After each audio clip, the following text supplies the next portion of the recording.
We changed direction a little bit right now. Our next session is about Indigenous local government relations and how pandemic cooperation can shape the future positively, as we will now hear a very nice story of cooperation.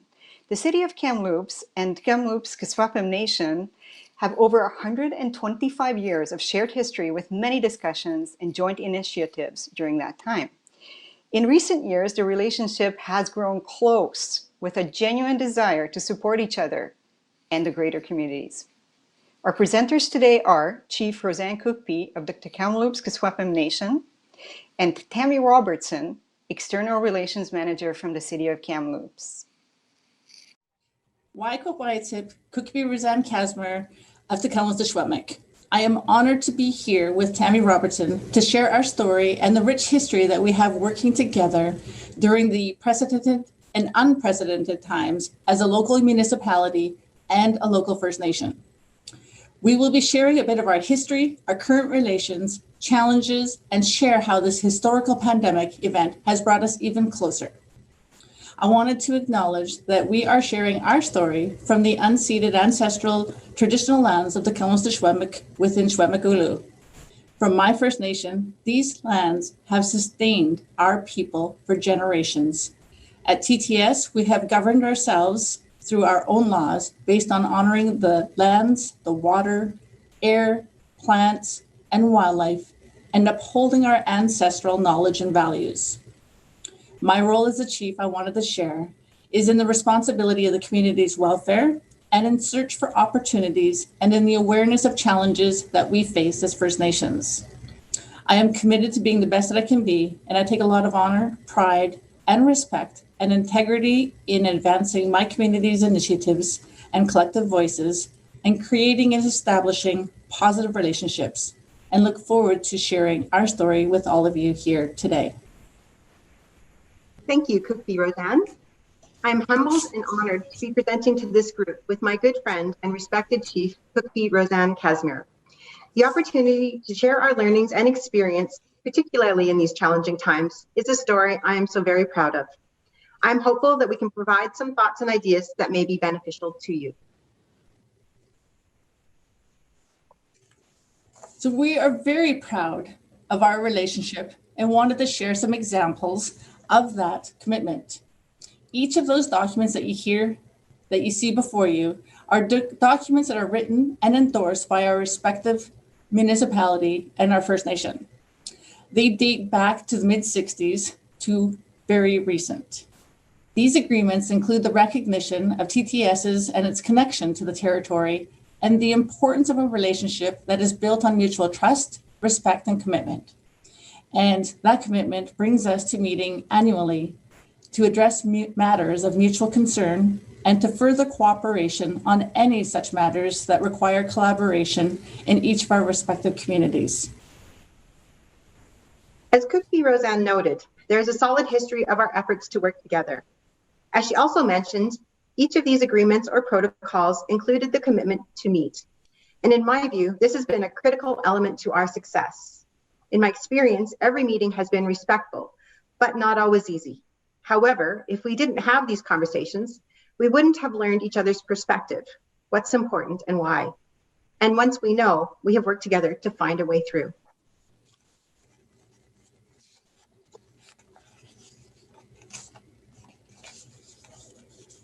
The joint initiatives we are working on are many. The ones noted on this slide are consolidations of these many activities, and I will elaborate on just a bit. One of the most important we do is, as Cookby Rosanne mentioned, are our community-to-community forums, funded through the Union of BC Municipalities. We've decided that we will take turns applying for the funding and hosting this event. However, we also jointly determine the agenda and often do joint presentations. And we also ensure attendance from both councils and senior staff. We always make time for breaks and lunch to allow for personal connections. And these have continued through COVID times, though more in a virtual world. In recent years, discussions at these forums have led to joint committees and working groups. We currently have 3 working groups that meet on a regular basis: a cultural heritage group, joint recreation group, and a multi-use facility group. In some instances, the focus is learning about cultural protections and preservation and determining best practices. In others, We have a joint fund that allows us to plan projects together, and others yet that are specific to initiatives.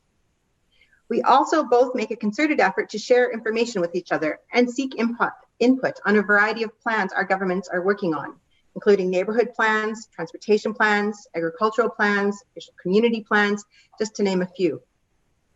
At the city, we want to learn more about Tecumseh, their culture, their history, their protocols, and so we invite representatives to our meetings.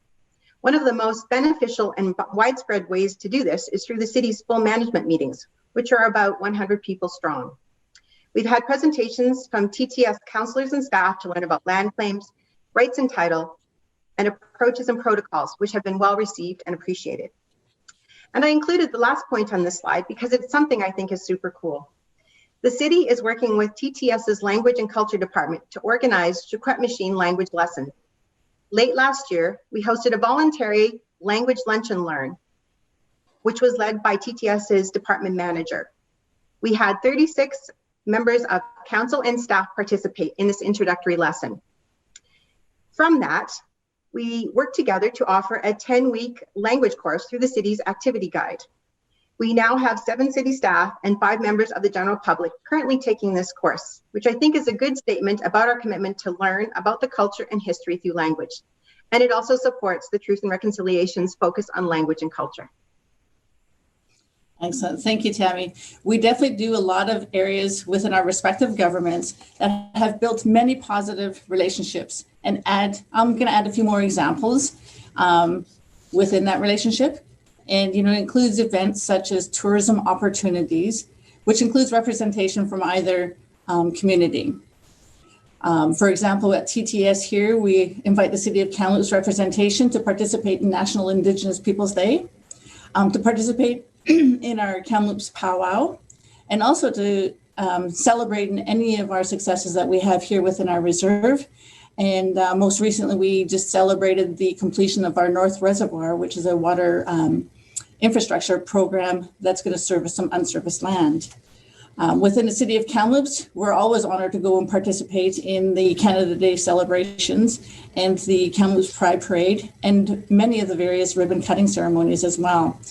And, most notably the newly built BCSPCA, and of course the Royal Inland Hospital expansions and all the major sporting events. Those are always really good and they're fun and it's about relationship building.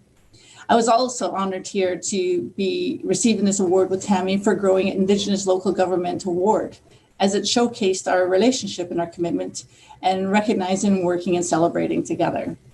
We are committed to meeting with the City of Kamloops and discuss and share information on areas of transit, connectivity, various agreements, such as fire, sanitary, and we share in social discussions as well on issues surrounding COVID planning, cultural training, political synergies, and having those meetings is considered, as always, considered successful in achieving, as because of the commitment to maintain and build a relationship and to have that good communication on shared areas of interest.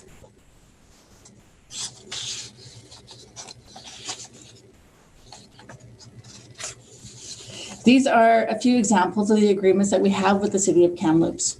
We've got the fire protection, the sanitary sewer, the recreation fund, and an LOU that we have signed with the Cultural Heritage Protocol with the City of Kamloops, and also the transit. Just with the fire protection agreement, it serves many of our members and all the residential and business stakeholders that we have here on a reserve. The sanitary sewer agreement here, I just wanted to share with you the picture in the bottom left. It is a celebration of a completion of a rehabilitation program of our Tyee Park, and that is our local representation, mayor and council and chief and council getting together for a friendly game, along with the technical staff who helped get us through the completion of that initiative. And duly noting that we accessed the money for that rehabilitation fund through a trust fund that was created out of the sanitary sewer program. And so as you can see, it represents the mutual benefit. So just really wanted to touch base on that. And with the LOU, the importance of that, it is our rich history and our connection to the land, our communities, our villages, our hunting and our fishing grounds. It's the innumerable historical stories of this whole region, and it is our responsibility to protect and to preserve by creating awareness and contributing to the preservation and protection of our cultural heritage resources. The LOU, is quite significant in its signature because it's also about the relationship and the agreement that represents each of our respective commitment to continue to develop a strong, fair working relationship. City of Kamloops, for the benefit of TTS, our Kamloops where our North and our South Thompson rivers meet.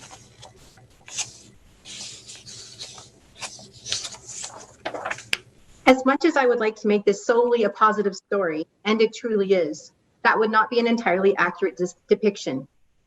While most of our relations have been really wonderful, we have come up against a few things that have and still do require courageous conversations. The first of which, in recent history, has been around archaeological requirements and practices. For several years, the Kamloops has questioned the city about these practices, but we hit a seminal moment about 4 years ago. Until that point, our archaeological efforts were minimal to non-existent. Many of us were not even aware of the BC Heritage Conservation Act. As it happened, a city bridge washed out during spring freshet. The Kamloops asked about our plans for archaeological work prior to the repairs, and the truth is, we didn't have any. We saw this as emergent work that needed to be done fast and the best way possible. After a few pleasant inquiries from TTS, I picked up the phone one day to find Forest, Lands, Natural Resource Operations, and Rural Development on the line. They had been contacted by TTS about our work and lack of archaeological protections. They had been contacted by TTS about this work, which was of deep concern to them as this was a water channel with a high potential for artifacts. This led to conversations with the BC Archaeological Branch, who told us either work this out with TTS or we would be subject to a stop work order. And that got our attention. When I tell this story, please know, I mean no disrespect or criticism to TTS. I fully recognize we left them little choice as we ignored their concerns, let alone the Conservation Act. Yes, we did stop work and undertake archaeological studies. Yes, it cost us a significant amount of money for these studies, for relocating and storing earthworks and changing our design, as indeed a number of artifacts and shavings were discovered. Total additional cost to the project was approximately $500,000. And at that moment, I was reminded of the sage advice I had received in some of my Indigenous awareness training. That is, plan ahead, engage early, avoid undue costs. Perhaps at the time when we were doing our construction planning, our main concern was about additional costs and delays we perceived would be incurred when undertaking archaeological efforts. But in the end, because we did not, it cost us much, much more. Now we understand the importance of protecting and preserving this important heritage. But let me tell you, this experience was a major wake-up call for the city. We continue to work on our processes for TTS notifications on city projects and initiatives. And I still get calls and emails from TTS's Natural Resources Department asking why we have not reached out on these developments. The same goes for referrals and planning projects. This is something we really need to work on internally, and that is when we do and do not engage. We do continue these discussions through the Joint Cultural Heritage Working Group and are working on processes on what that will look like going forward. And for the last point, I will turn it back to Cookbee Rosanne. I can attest to the statements that were made. It is truly an example and the importance of the collaboration between the respective governments. It is critical when it comes to projects, especially within the direct ancestral lands of the local First Nation. Archaeological work is one of the preliminary steps to the larger projects of much needed infrastructure improvement projects that run through Kamloops to Schwemmick and the City of Kamloops. We do have a servicing agreement with the city, and therefore we as a First Nation have that invested interest in ensuring that we support the improvement of the project while maintaining our commitment to preserving our Indigenous cultural heritage. This year, we saw flooding, high waters that threaten the riverbanks and seen the erosion that contributes to increased potential risk of that infrastructure, and it would have failed if not proactively addressed. With the ATR process, I just wanted to touch base that it is truly a very long process and definitely has its challenges. The biggest challenge is the need to get ministerial approval and the steps to get order and council for the said lands. The land proposed for reserve land may contain interests that have been granted to third parties before it becomes reserve status is granted. And of course, all parties must agree on how to address those interests. So lands in the ATR process cannot complete also leases until those lands have been granted reserve status, which is also a challenge and a hindrance on any kind of potential development until that's completed. The city and TTS have been involved in our ATR process for many years, and challenges have included the process of being initiated and of course all the stakeholders that are involved. It includes a multi-level bureaucratic levels between us as the First Nation, the local municipality, as well as all other stakeholders within that may have an interest in those said lands. And that includes the surrounding First Nations. And also too, duly noting, we have to also utilize provincial requirements to address the encumbrances and of course include in the federal government because reserve lands fall under the federal regime. So it is definitely has its challenges and we've definitely met those along the way. And, we couldn't do a lot of it without, the support and the efforts of our local municipality, and we appreciate that. We wanted to include one of our highlights that just demonstrate our joint efforts towards cultural heritage preservation, and that is the naming and storytelling of a multi-use pathway. The city was embarking on the construction of this new trail and saw an opportunity to work with the Kamloops on the naming and sharing of their culture as part of our signage plan. The Kamloops graciously agreed to collaborate, which led to working with elders and knowledge keepers who proposed the name and the coyote story that you see in these pictures.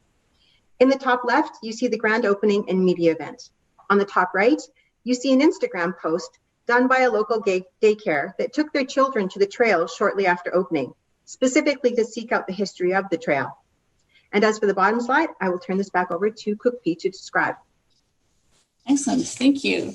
I just wanted to also include, with the TTS, we do have a cultural heritage law, and that it's quite important to us because it should be about advocating for the way that heritage should be managed according to customary laws and centuries of knowledge.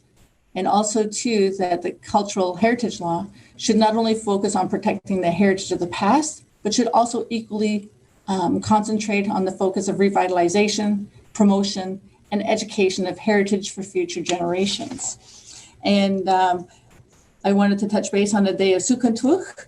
With that day, every year, extra due care is taken into the reconciliation process of educating everyone on what that means.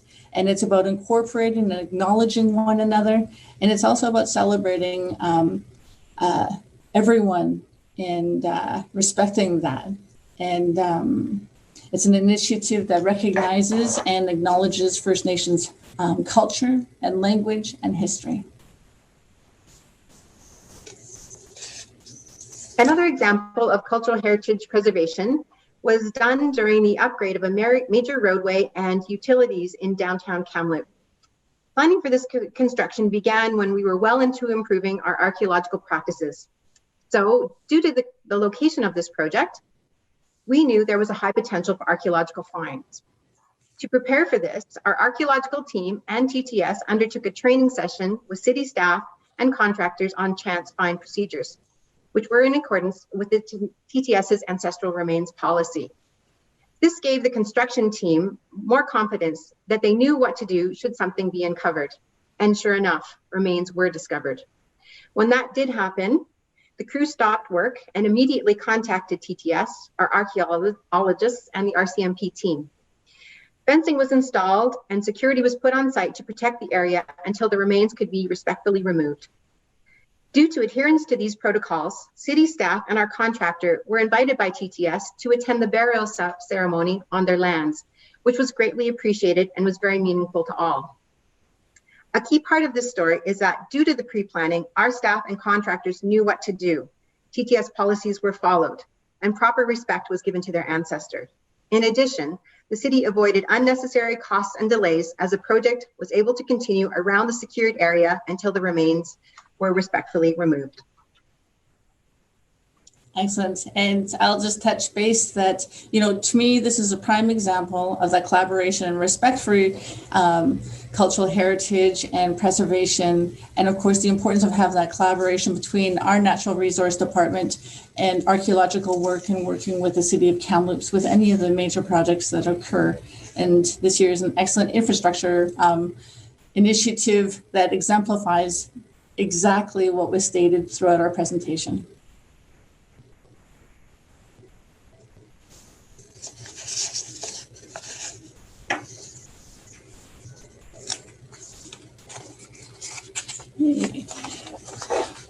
COVID-19, a pandemic, and who would have thought that as leaders of our respective communities that we would ever see in our lifetime a pandemic and or be coming together like this to share statements of the nature to our people living on and off reserve. For us, it was important to jointly state the fact that those health orders that were being provincially shared to protect our lives and the lives of our loved ones were for everyone who reside and do business in the city and or on or off reserve. The mayor and I, we work very well together on many levels, and both in collaboration of our emergency operations centers and our local RCMP detachments, often on reserve, and helping each other and supporting each other as we have with so many joint agreements in place, like our fire, our sewer, our transit. And of course, we also have a water treatment plant and the collaboration of personnel if needed. Some of the key messaging was to everyone, to include the youth as well, to follow the same health orders because that virus could be passed on to loved ones. And that together we all had a responsibility to do our part in flattening that curve. And that their picture shows that on day 8 of the pandemic. And so we had a lot of work that we had done coming to that point and a lot of collaboration. So now we look at phase 2, we still continue that same messaging and that together we are holding well and that those numbers show that we're doing our part to maintain health and paying attention to the health orders and maintaining those same key messaging that we cannot let up. We all can attest to the impacts of the pandemic and feeling the burnout, but it is what we must continue to do, and that's to maintain those social distancing, finding new ways to do business like we are here today, and of course, the different sectors of the economy that have been drastically slowed or come to a halt. And our hope is that with the vaccine in place, we will get through this sooner than later.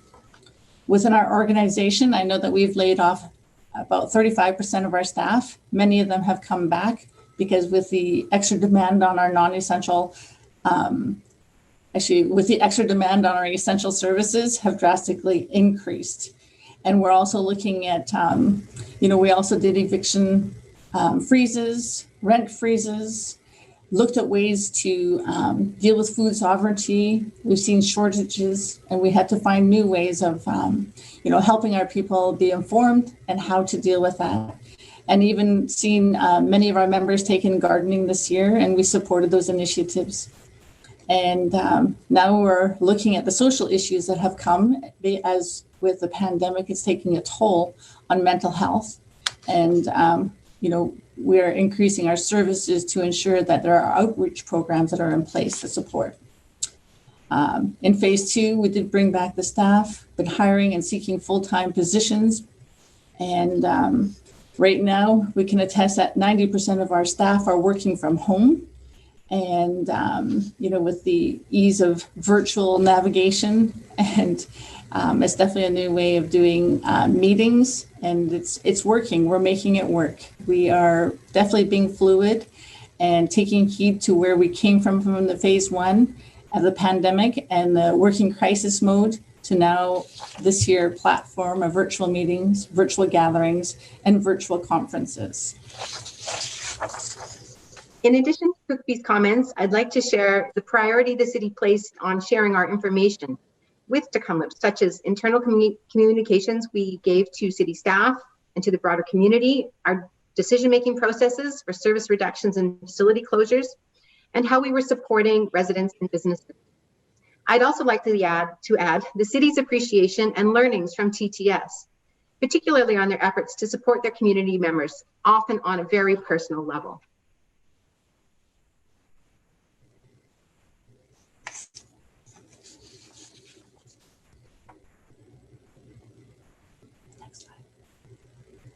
Here is Connections.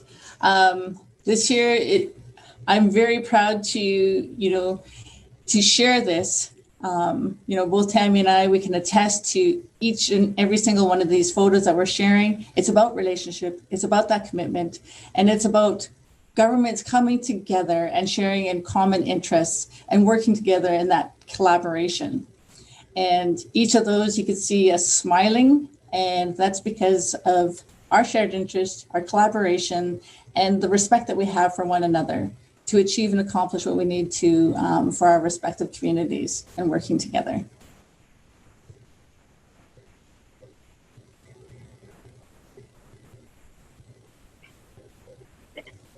As your takeaway today, we wanted to share the key points of what we have learned on our journey. First off, proactive senior leadership is crucial. If it were not for strong commitment of both political levels and senior levels of staff, we would not be where we are today. I give huge credit to the mayor, COOCP, their councils, and CAOs for supporting the important work of building our relationship. If they did not have faith and believe in the good of each other and our intentions, it would not be near as strong. Secondly, the city had to take the vital step of recognizing TTS as a government body and engage accordingly. We could no longer ignore this important responsibility. We had to build trust. We had to be honest, courageous, humble, and take chances. We had to learn about each other, the work we do, and develop personal relationships. We had to be okay with making mistakes, perhaps offending, though unintentional. And most importantly, we had to own these mistakes, acknowledge them. We could no longer cover up or make excuses for the wrongs we may have done. This has helped the city build credibility and trust. I remember well when I had concluded a meeting with TTS Council, committing to something, and then walking out to my car to learn that the city did not honor that commitment, though unintentional. I walked right back into the TTS offices and told them what had happened, how and why. As much as I dreaded going back in, embarrassed beyond belief, I had no choice. The city's word and credibility is too important to this relationship. Next, we needed to recognize that collaborating would serve our communities better. COVID is a prime example of this. By sharing information, resources, and messaging, we helped our respective communities and illustrated a consistent approach so that we all knew we were on the same page. The city is making a concerted effort to learn about TTS's cultural heritage. We have found that by dedicating time for staff to learn about their history, more understanding, empathy, and appreciation is the result. Barriers and defensiveness is going away. A greater and genuine interest is growing at the city, which I believe is leading to the increasing opportunities for engagement and collaboration. One thing I've learned in this area is that we cannot put our need to learn onto Kamloops. It is not their responsibility to teach us about their history and heritage. We need to do this for ourselves and the work we do. Lastly, we make sure we celebrate our successes. We join together for public signings of agreements, we join together for meals, and we join together for public events. We honor our relationship formally and informally. It is very important to both of us. Excellent. Those are excellent key messages and takeaways. And here's a couple of thoughts that I wanted to leave with you. So we as First Nations have an inherent right to self-determination, which includes the right of self-government as recognized and affirmed by the province of BC through UNDRIP. And note that the right has been fought for many, many generations from previous leadership. The future is jurisdiction or consent, and we know that the government has been stating that they are working in respectful and meaningful steps towards reconciliation with us. So we, as First Nations, also need to be clear and concise on what reconciliation is for us and how it'll be achieved. And as shown through our presentation, we take a lot of pride in the commitment on how we have worked through many of those challenges and know that there will be many more. But we also know that based on our commitment, we will be celebrating successes. We are in an exciting time with steps that are taking place towards reconciliation. And definitely still a long way to go, but we are truly leading the way. We also know that, as stated in the Truth and Reconciliation of 2015, that reconciliation requires constructive action on addressing the ongoing legacies of colonialism and that have led destructive impacts on Aboriginal people's education, cultures and languages, health, child and welfare, and the administration of justice and economic opportunities and prosperity. So with that, I just wanted to say, Yakwastustuk, and look after yourselves. And thank you again for allowing me to share in this presentation with you today. I'd also like to thank the LGLA for giving us this opportunity to share, and to thank you for taking the time to be with us today.